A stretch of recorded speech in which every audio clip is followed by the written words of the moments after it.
Imagine 7 days being trapped in a muddy ditch, surrounded by the dead, wounded, and dying. Not being able to escape from this hell that's surrounding you. Looking out across a field of where a battle had taken place. And a battle that was so devastating and unimaginable that you never want to go back and do it again. This place, for this man, those 7 days, for him, would be called 7 days in hell. This is an untold story of this man in the Civil War, written in his diary. And we're going to go to that field today, and we're going to tell you that story.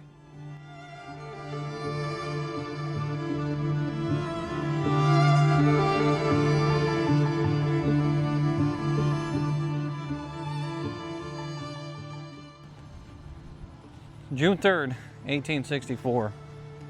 The main assault for Cold Harbor takes place, and all across these fields behind me here, men are scattered in various states of being injured or wounded or dying, and all for nothing. The main assault takes place here up against a fortified Confederate army, and General Lee doing what he does best, protecting his line. Here, many men are sacrificed, but what you don't normally hear is the story of what happened shortly after. What happened in the trenches of Cold Harbor. We're going to take you to those trenches and talk about that story.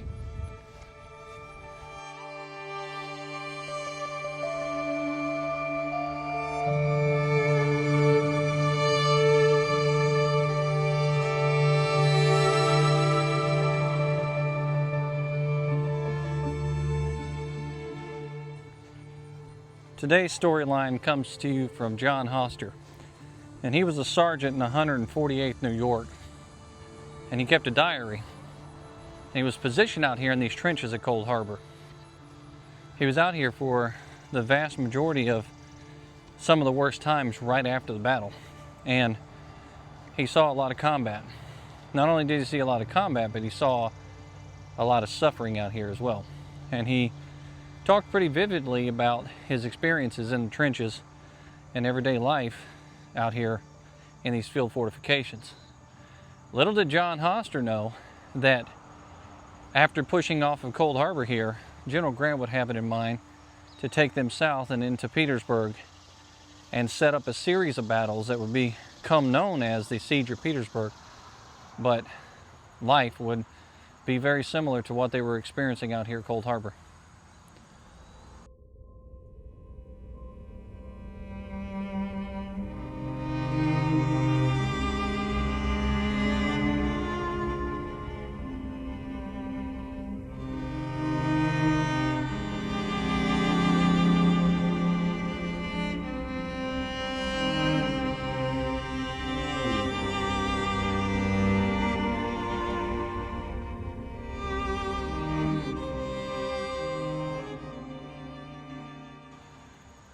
Now I'm standing in front of one of the fortifications. It's not very large, but they let the vegetation grow on top of it, so it makes it stand out a little bit more. And you can see it here behind me as it goes across the road. And across the road over there, American Battlefield Trust has actually saved that plot of land, large portion of land, as a part of this battlefield too. So that's pretty neat that it's all interconnected out here with the national park. When we're talking about trenches, this is what we're talking about. And we're going to go down through this field here and recognize some different patterns that are in the field, and then talk about what Sergeant Hoster had to say about his life out here at Petersburg, or Cold Harbor, in this trench environment.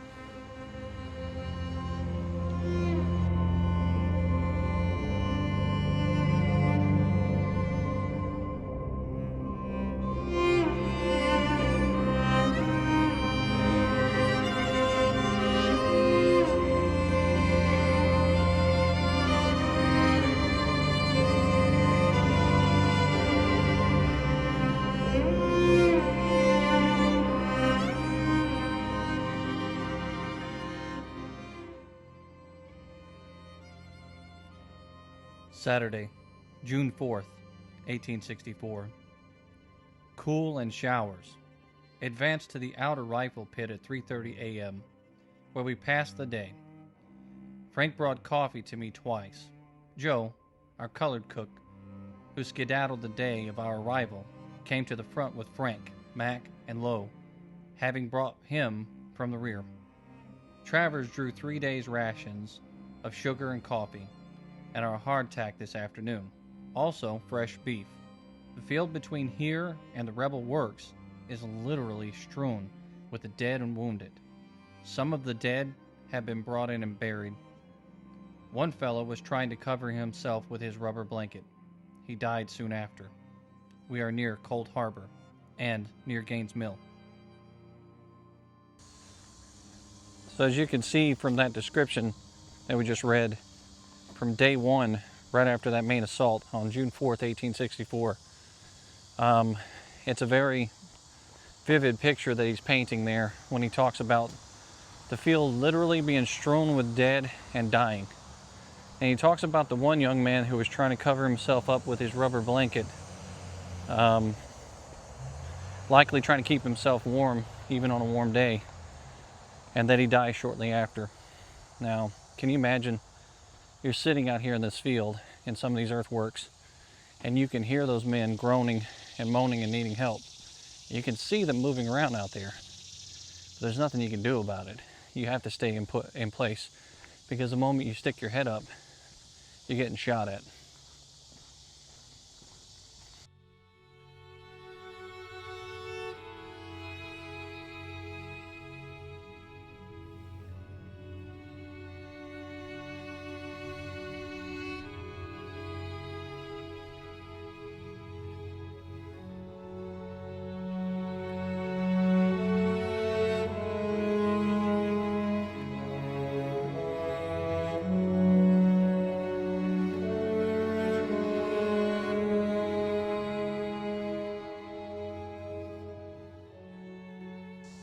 So as we round this corner here, here's another set of earthworks.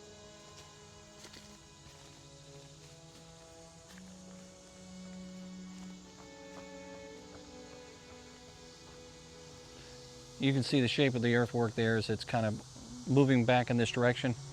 There's not much of it left anymore, but it's pretty cool to see that sticking up out of the woods, and knowing what took place here, and the fact that it's super close to where the Confederate trenches are right now.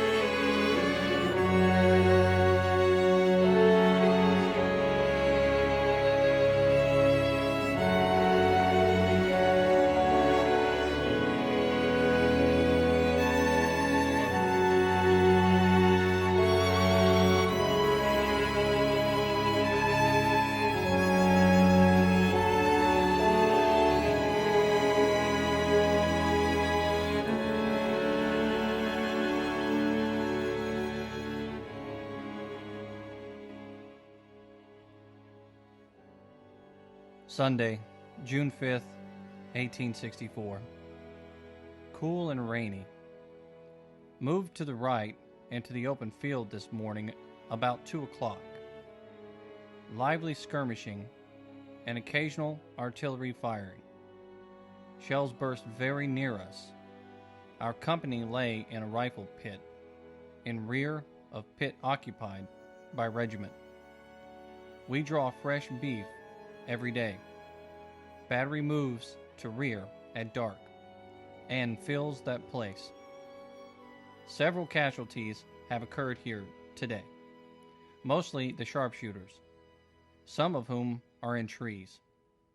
Wounded men are lying between here and the enemy's works that were wounded on the 3rd instant. The boys can see them move, an arm or leg occasionally. So now here we are near those fortifications that we were just talking about. And then continue along here, and there's an interpretive sign that talks about just keep digging. how the soldiers were constantly digging and refortifying these positions out here. And as you can see by that second diary entry that we read there, they're talking about being out here in the cool rain on the 5th and shells bursting around them, and fighting is still happening.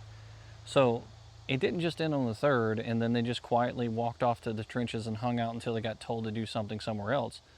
We're talking about just shells bursting overhead, rifles still being fired, and then they describe sitting behind those earthworks, looking out across this field and seeing arms and legs still moving out there on those fields. Just imagine being one of those guys back here, perfectly fine, having breakfast in the morning and coffee, and you're looking out across the field and some of your buddies from the 148th New York are still wiggling and they need help and they can smell your food. What do you do?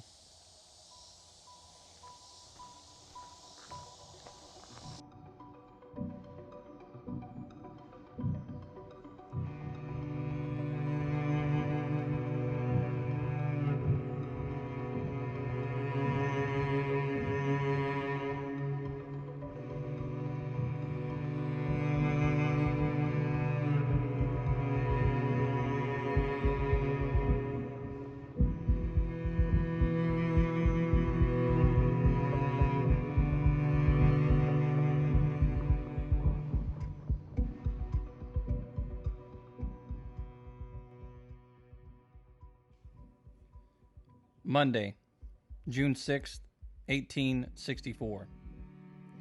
Rainy in the morning. A steady picket fire was kept up until 1:30 p.m., when hostilities were suspended for half an hour under a flag of truce. Our folks went out to bring their dead and wounded. A man was found that had laid in the field since the morning of the 3rd. The Rebs came out and exchanged papers with our troops. Our boys would not exchange late dailies for their Richmond papers of an old date. Hostilities were to be suspended for 2 hours, but our troops commenced working on a battery, and a Reb officer came out and beckoned for one of our officers to meet him. After saluting each other, Reb informed Yank that unless labor was suspended on the battery, he would open fire. Immediately, the men disappeared on both sides like so many prairie dogs, and the ball opened again. The details sent out to bring the dead were obliged to drop them, as the rebel officers refused to allow them to remove them. The battery moved away again at dark, and we took its place. We had beef about 4 o'clock. So there were flags of truce that were held between the Union and the Southern soldiers in times like these, where they could use that time to pull the dead and the wounded off the field. And as you can tell by the diary entry, those soldiers were talking to each other on the field, enemies, exchanging newspaper clippings and other things. And the rebel officer tells that Union officer, this time is only for pulling bodies from the field. If you continue to work on your fortifications, we will open fire. The Union soldiers did not stop, and they started opening fire, and all those Union soldiers that had people in their hands had to drop them on the field and run back to their fortifications. That's exactly how this goes, back and forth constantly. And according to the insert in that diary, they said that they had found a man that had been out there since the morning of the 3rd that was still alive. So imagine that, suffering, dying, bleeding out on this field. And they finally found you, and then the firing starts again, and maybe they have to leave you. It's pretty crazy.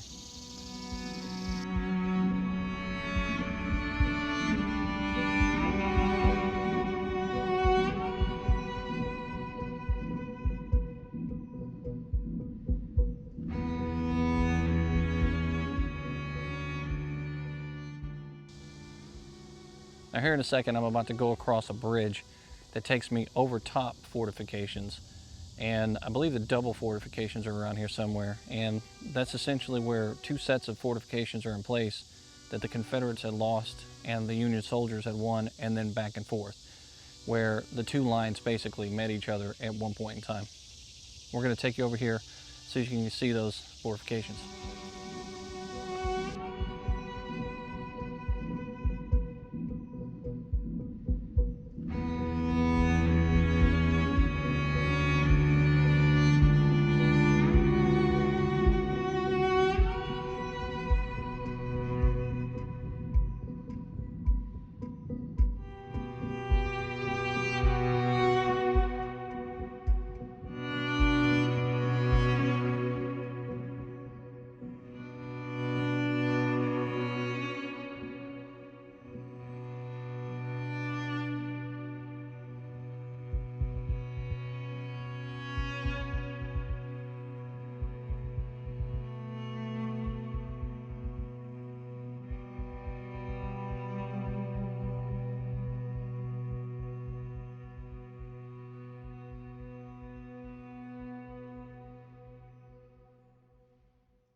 So here we are, and this is the fortifications down here below. You probably can't see it very well from this bridge, but if you were here standing on this bridge, you'd be able to see it just fine. And in this position, this is where Thomas Clingman's North Carolinians end up building these fortifications that are out in the woods here on June 1st, frantically preparing for the Union soldiers as they're coming across. Well, the Union soldiers assault, and Emory Upton's men ends up taking this position with 2,600 men in place. And this is one of the rare occasions on the field where the fortifications still exist that were basically turned into the enemy's fortifications. It's pretty cool.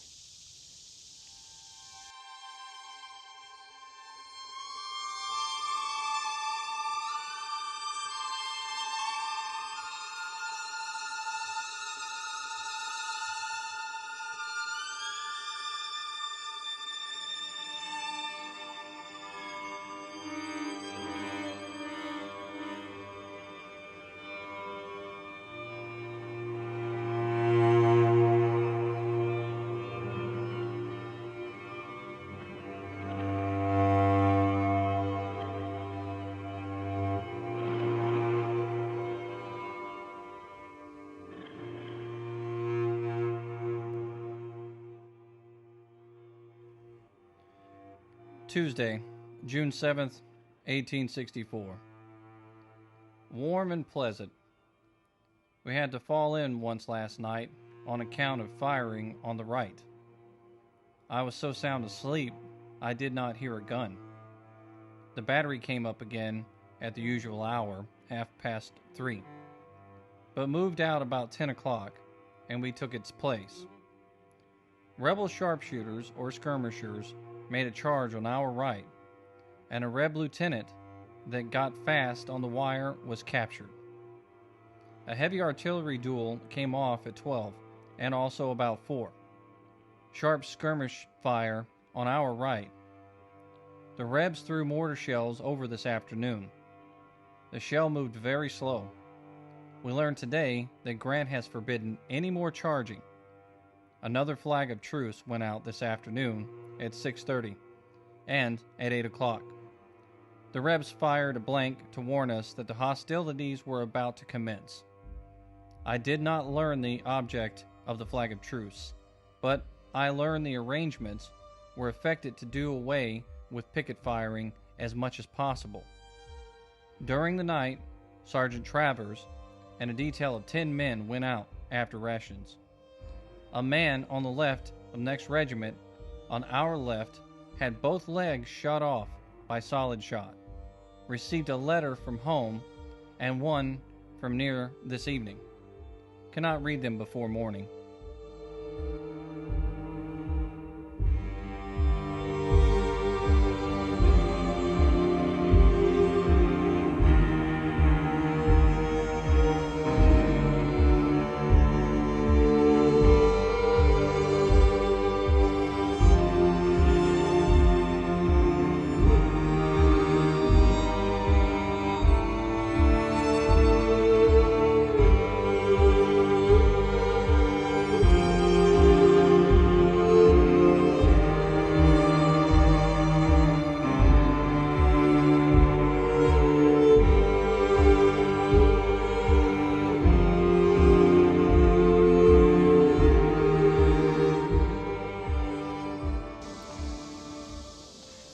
So now at this point, on the descriptions and the inserts of that diary, the soldiers talking about the different times of the day where they're having to move artillery positions and shells essentially bursting around him when he was asleep and he didn't even hear it.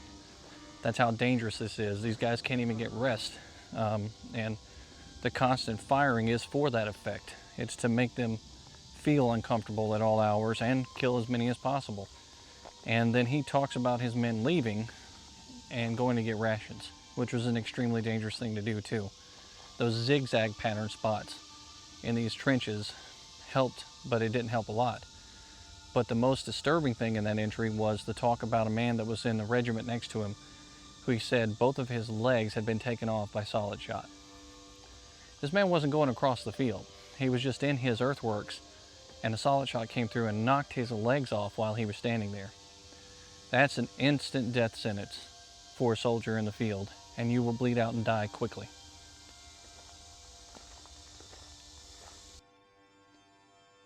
Wednesday, June 8th, 1864. Warm and pleasant. The hardtack and pork arrived sometime during the night. I got out and issued part of the hardtack, and Huff issued the pork. There has been some sharp skirmishing all day. I went down in the woods and made some coffee. I went down and made another cup of coffee this afternoon. Frank boiled our pork. The surgeon came up with the regiment last evening. Just at dusk, our band played Dixie, and the Rebs cheered lustily. The band then played Yankee Doodle, and the Rebs groaned. Then our boys cheered. The right of our company lies under a large black walnut, which affords abundant shade. It also seems to be a gauge for either side.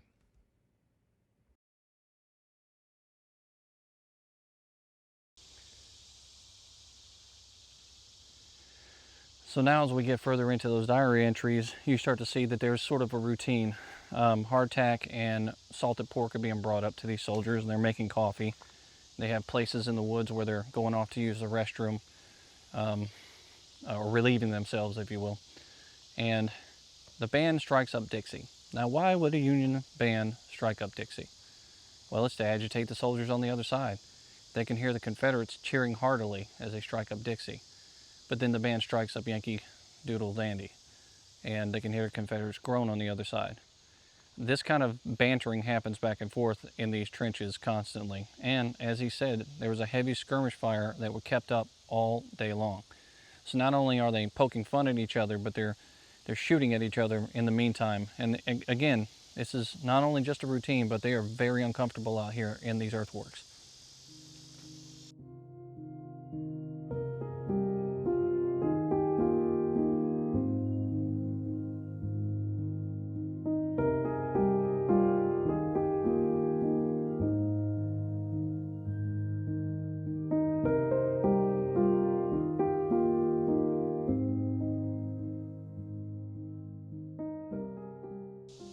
If you're a real student of the Civil War, coming out to a place like this and seeing stuff like this rifle pit on the ground here, and it's not really defined on this camera, and I'll try to see if I can't get an angle to show it up a little bit better, but seeing things like this, realizing that these guys are only 50 feet apart, this rifle pit's here, and on the other side of the crest of that hill there are more rifle pits that are actually Confederate rifle pits. This is the most forward deployed position of the soldiers that are out here, the Confederates and the Unions.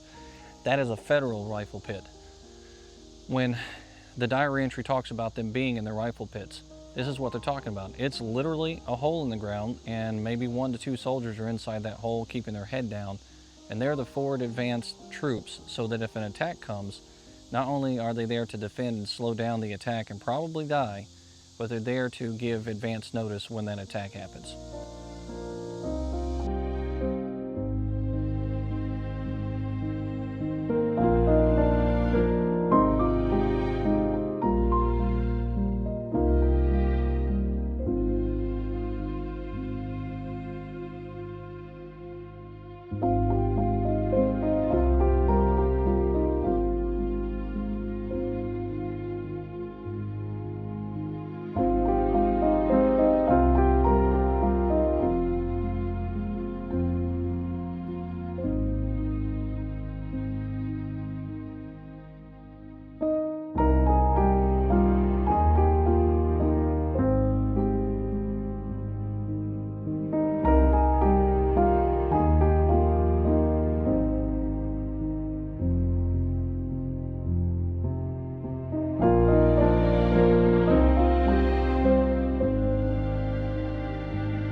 Thursday, June 9th, 1864.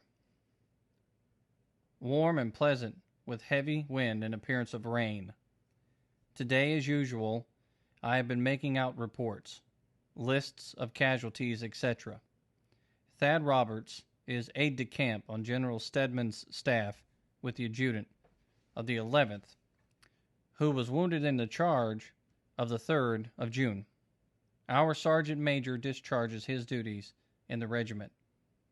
We had an inspection in the company today to ascertain the number of serviceable guns. 4 or 5 were found to be deficient, but were exchanged at Martindale's headquarters. Skirmishing has been kept up with usual vigor today. It was reported that the artillery would open along the lines this afternoon, but it proved to be fictitious report. Sergeant went to the rear to draw rations. So here it is, June 9th of 1864, and that diary entry is made talking about them taking account for who all's missing, who's dead, who can they account for. And not only that, whose weapons are still working properly. These men are now going back to exchange weapons that have failed them. In their case, they have plenty of weapons back in their quartermaster wagons to swap out. On the other side of the field, they're not as fortunate. There's not that many weapons that these guys can be exchanging. And so they're taking weapons off of dead bodies, and they're keeping the ones that they have clean.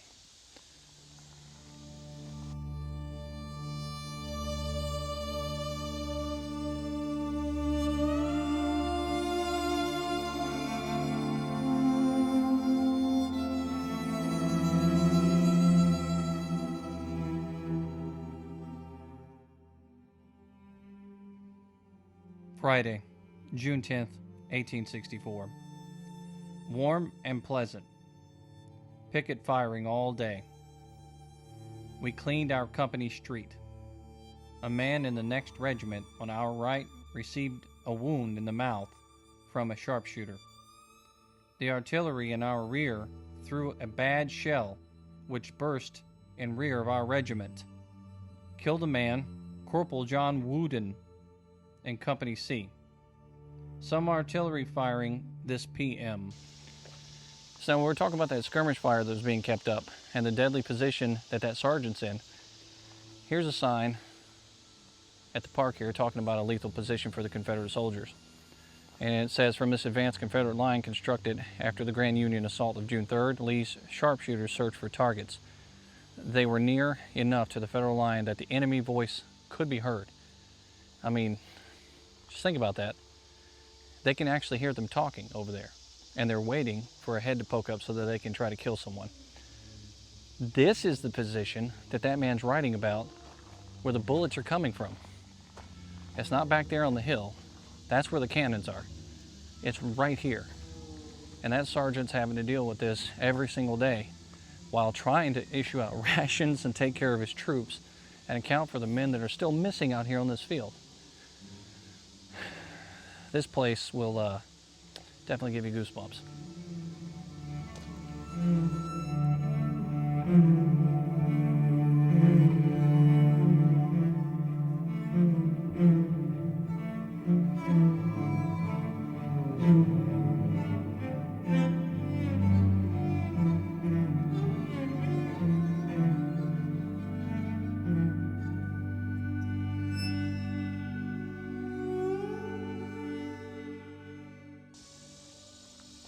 Now, I'm still here in this sharpshooter position at Cold Harbor, and the reason for it is because that entry that was made on the 10th. During the entry, he writes about a man receiving a mouth wound. In other words, a bullet that probably either pierced his lips or went through his cheeks and didn't kill him. And it was from a sharpshooter, likely right here in one of these positions where the sharpshooters were placed, forward deployed of the main Confederate lines.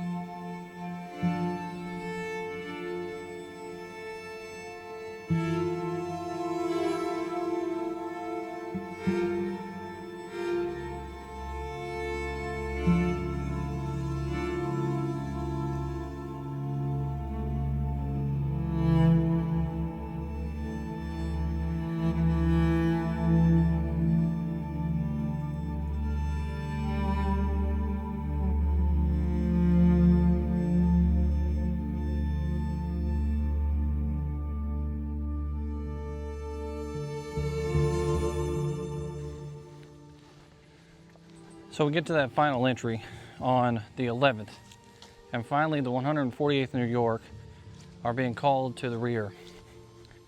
The most telling description in all of this chaos that he writes about being out here in these trenches is the feeling that he feels when his unit is called back to the reserves. And he describes it as almost like going into a furlough. In other words, going on vacation. They are relieved at 9 p.m. on the 11th, and they are allowed to go back to the lines behind this area, about a mile and some change, a mile and a quarter. And it's a furlough to them because they are relieved that they can actually stick their heads up.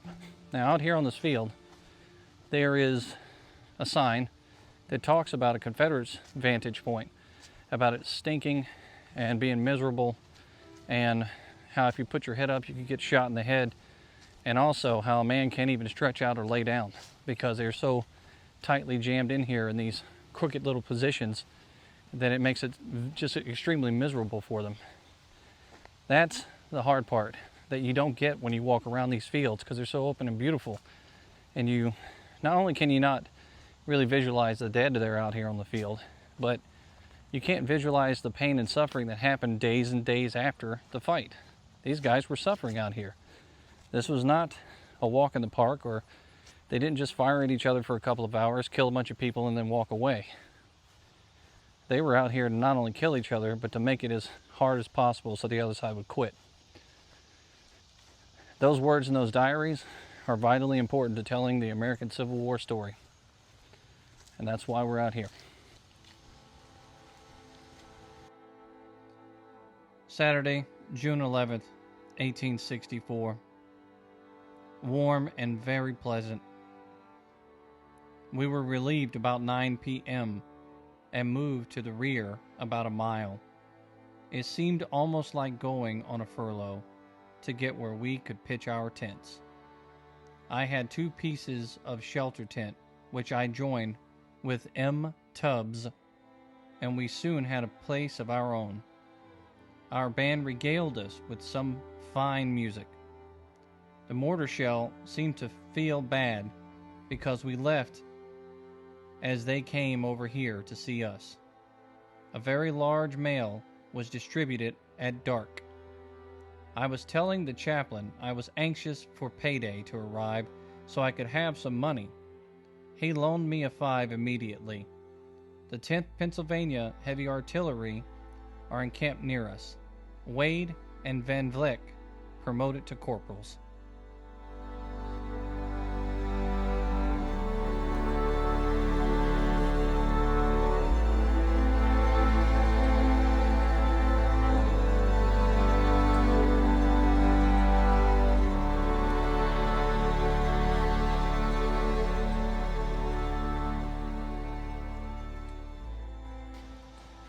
Now, there's a couple more points that are very important to this battlefield, and a lot of folks that come out to the National Park Visitor Center, they skip over these spots or they're not aware of them.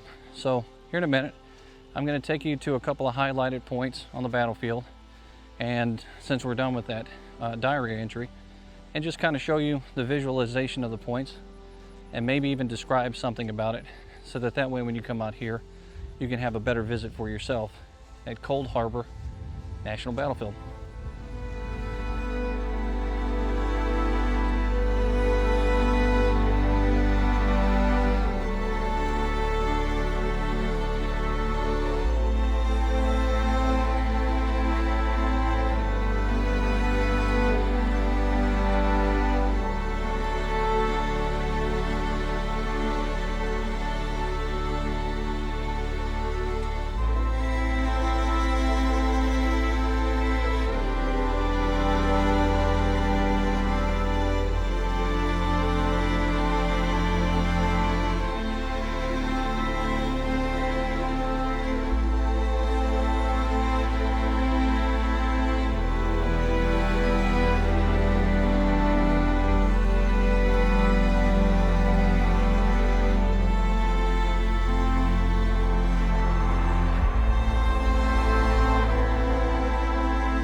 one of the locations I like to go to out here at Cold Harbor.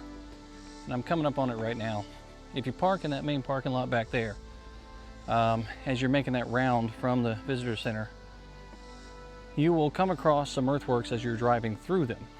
And looking on your left and right, it's pretty massive, and you can kind of see what the shapes look like and everything. And this is the place I like to go to capture it on video, because you're able to actually not only capture the size, but the transition through it, because the dirt's cut out. So we're going to do a quick transition through here so you can see. Actually, I will show you behind me as I transition, and then I'll do a clean shot for you to see as well. And you can kind of see how the shape already is coming up. And that large shape there in the background. That huge depression. And it's part of the walking trail too, to come out here on the road. So it's not like you're disturbing anything. But this is a real neat perspective out here at Cold Harbor. Definitely, if you're not going to be out here on foot, make that stop and come around this corner. It's not that far. And check this out for yourself.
So another portion of the field that we come out to when we're out here is the 2nd Connecticut Volunteer Heavy Artillery Monument that's out here.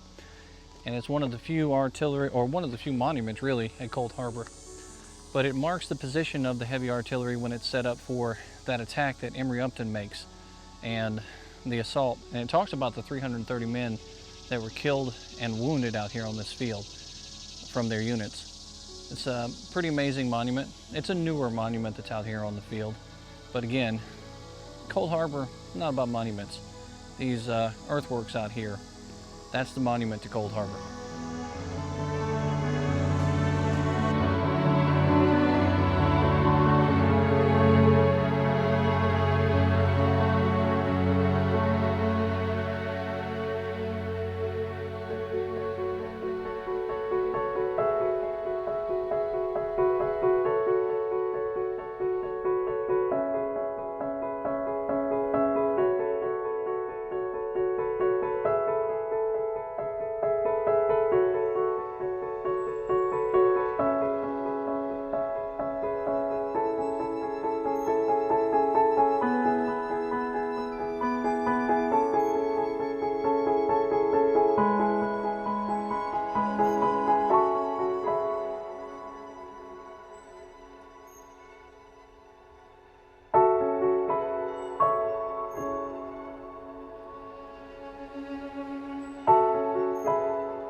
And one of the places you can't miss when you come out here is not only the Gartright house, but the cemetery that's right across the street.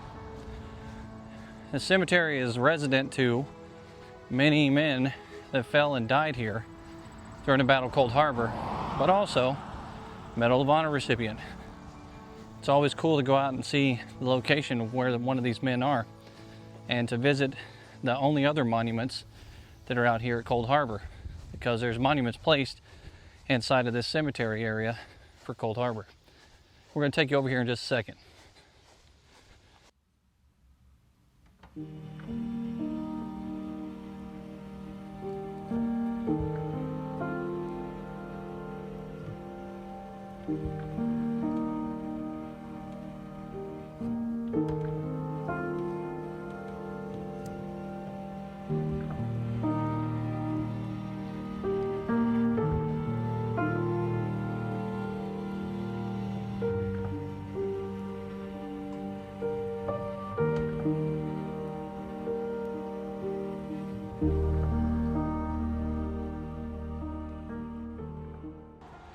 Now, recently in a live stream that we did, we talked about the two states that you're always going to see on a battlefield when it comes to monuments. One being New York, and the other,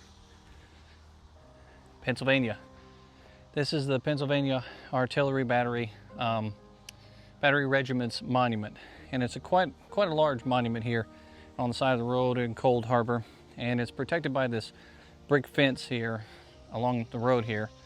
And essentially, driving by, you know there's a monument, you see it's a cemetery, maybe you don't think much of it, but coming in here, you really realize what it's all about. You know, erected of the Commonwealth of Pennsylvania to all Pennsylvania regiments which participated in the operations from May 31st to June 12th, 1864. So this is directly for Cold Harbor. It's a pretty neat monument. And we'll get some closer shots here so you can see what it looks like on the front side.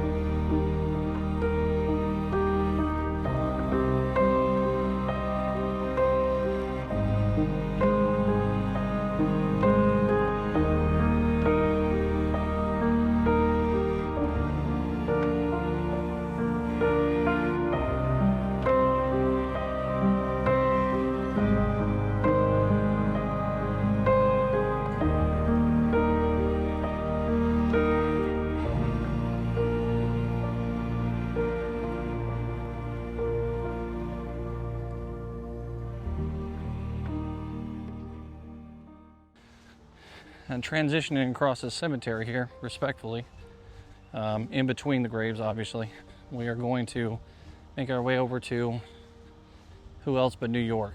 So again, like I said, Pennsylvania, New York, they made sure to mark where they fought on almost every battlefield.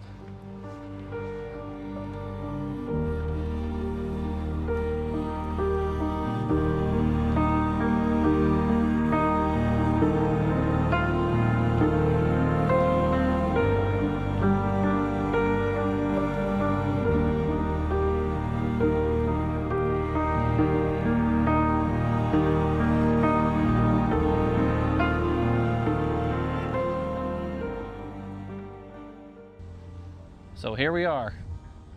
That's the New York Monument here at Cold Harbor, and it's dedicated to the New York Heavy Artillery, as you can tell by reading the front here. And you can see the artillery pieces here on the front of this, and it says 1862 to 65, and it's really a nice monument. Simple. It reminds me of something that would be at Gettysburg or Chickamauga. It's pretty neat to look at, and there's a lot of information on it. And we'll do a closer shot for you to take a look at so that you can see many of the details of this monument out here in Cold Harbor at this cemetery for the National Battlefield.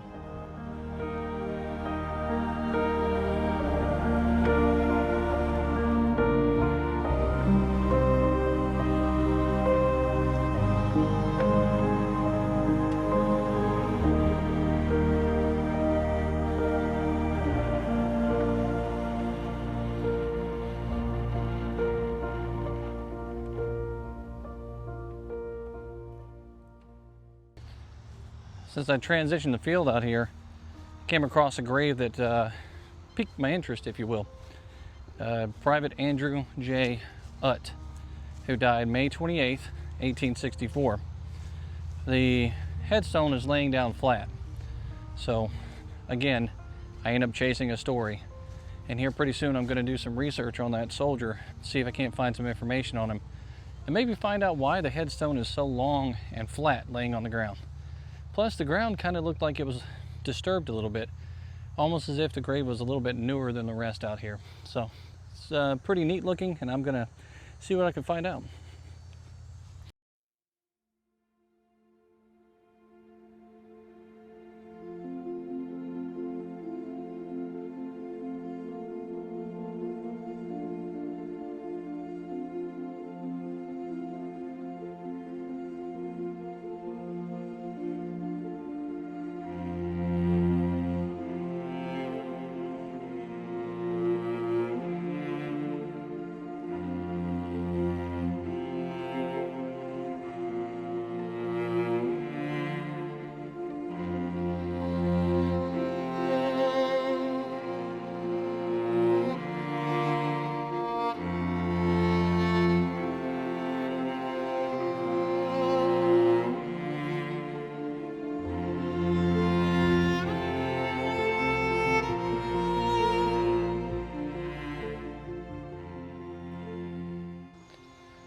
So now something that looks like a monument out here, and it sort of is that item right there over my shoulder. That was erected by Congress in 1877. And on the tomb itself, they make sure to annotate that that was the 101st anniversary of the independence, or the creation of the United States, essentially.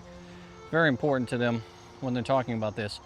But that is a marker for a location where about roughly 889, according to the marker, 889 unknown soldiers and portions of those soldiers are buried out here in this cemetery.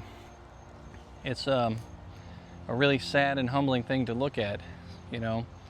That's 889 families that didn't know where exactly their sons and their cousins and uncles and fathers and even sometimes grandfathers were buried, possibly out here. Potentially they knew that when they came off the rosters and they were listed as missing at this battle particularly, that if they never came home, then it was probably because they were out here in these fields somewhere. And when they sent the burial parties back in to dig up the remains of the soldiers that were all littered throughout these farm fields, there's a very famous photograph, and I'll see if I can't post it on this video because it's a historic photograph. A lot of times they flag them and they try to flag the videos, but I'll post it so that you can see. And in this picture, you can see the skeletal remains of soldiers coming out of what looks like a wheelbarrow to me, where these soldiers, or these men that had been paid to come out in these fields and dig these soldiers up, had just stacked their body parts and bones on top of one another and to bring them to a new location to be buried. That's the remains. Those remains right there are the unknown soldiers that are buried out here. And if they dug these graves up and there wasn't a wooden placard out there near their bodies, or there wasn't something on their body to identify them, they were buried in an unknown grave or in rows of graves, stacks of graves where hundreds of men's body parts were essentially just thrown in together, and a monument was placed nearby. This is a very humbling place. We're going to move on here. We're going to go across the street to the Gartright house. It's right across the street from the cemetery. And then we're going to make our way down to a wooded path a lot of people don't take. But that portion across the street was also a part of the Battle of Gaines' Mill, which coincidentally is off in that direction. And you can go to the location where the biggest breakthrough and the largest frontal assault in the American Civil War took place just down the street at the Battle of Gaines' Mill in 1862.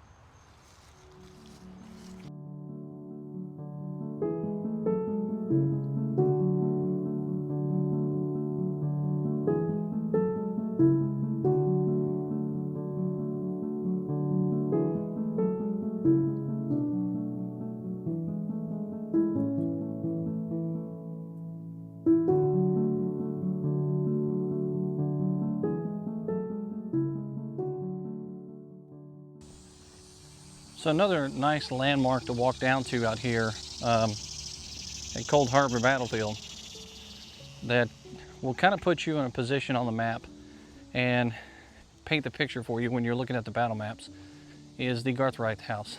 Now, last time I was down here, this was still private property.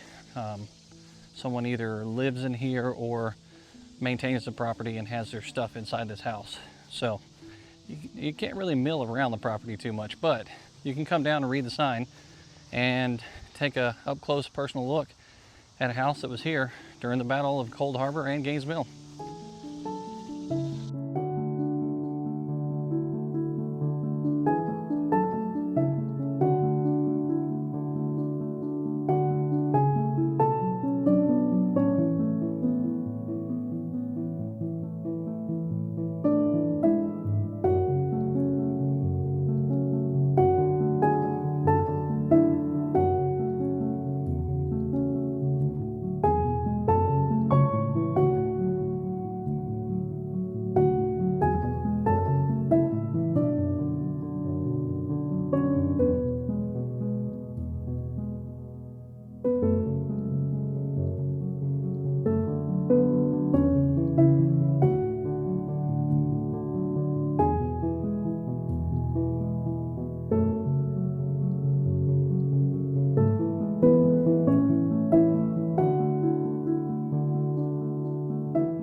So that's about all we can show you of the property there. But there's the house, and positioned way out front here is a nice sign that shows a historic photo of the Gartright house and the family standing out front of it.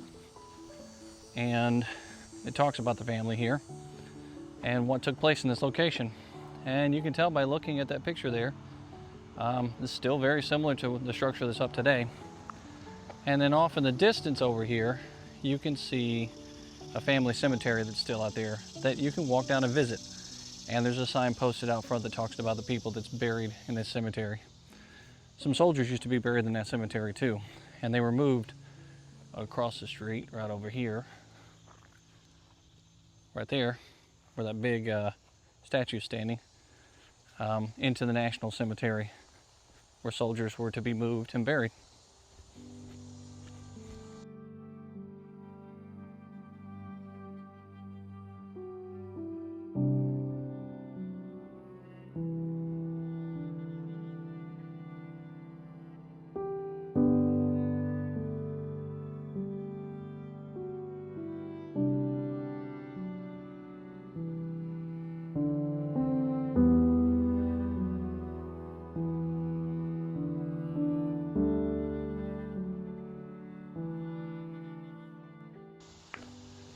And one of the final places we'll take you is, we're going down into the wooded area just off the shoulder here from where that house is.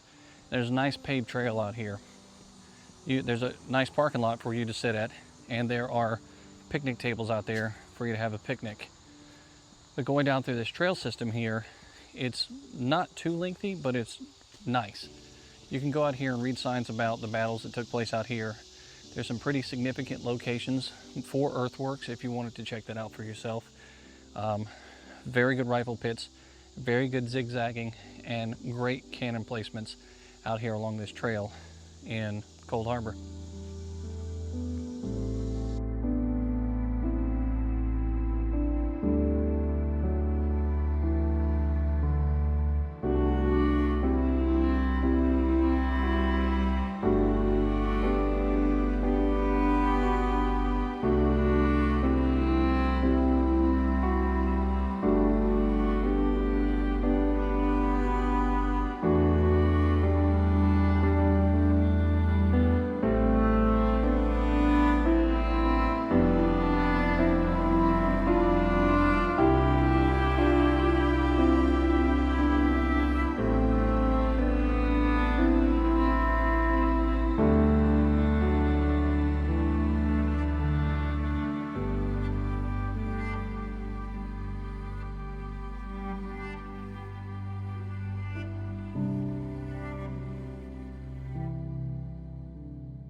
Well, I hope you've enjoyed our video here from Cold Harbor at the many different points, and talking about that soldier's entries shortly after the Battle of Cold Harbor, or at least the main assault of Cold Harbor, is still considered part of the Battle of Cold Harbor, because the fighting that took place here on those first couple weeks of June is all wrapped up in what they talk about when we say the Battle of Cold Harbor.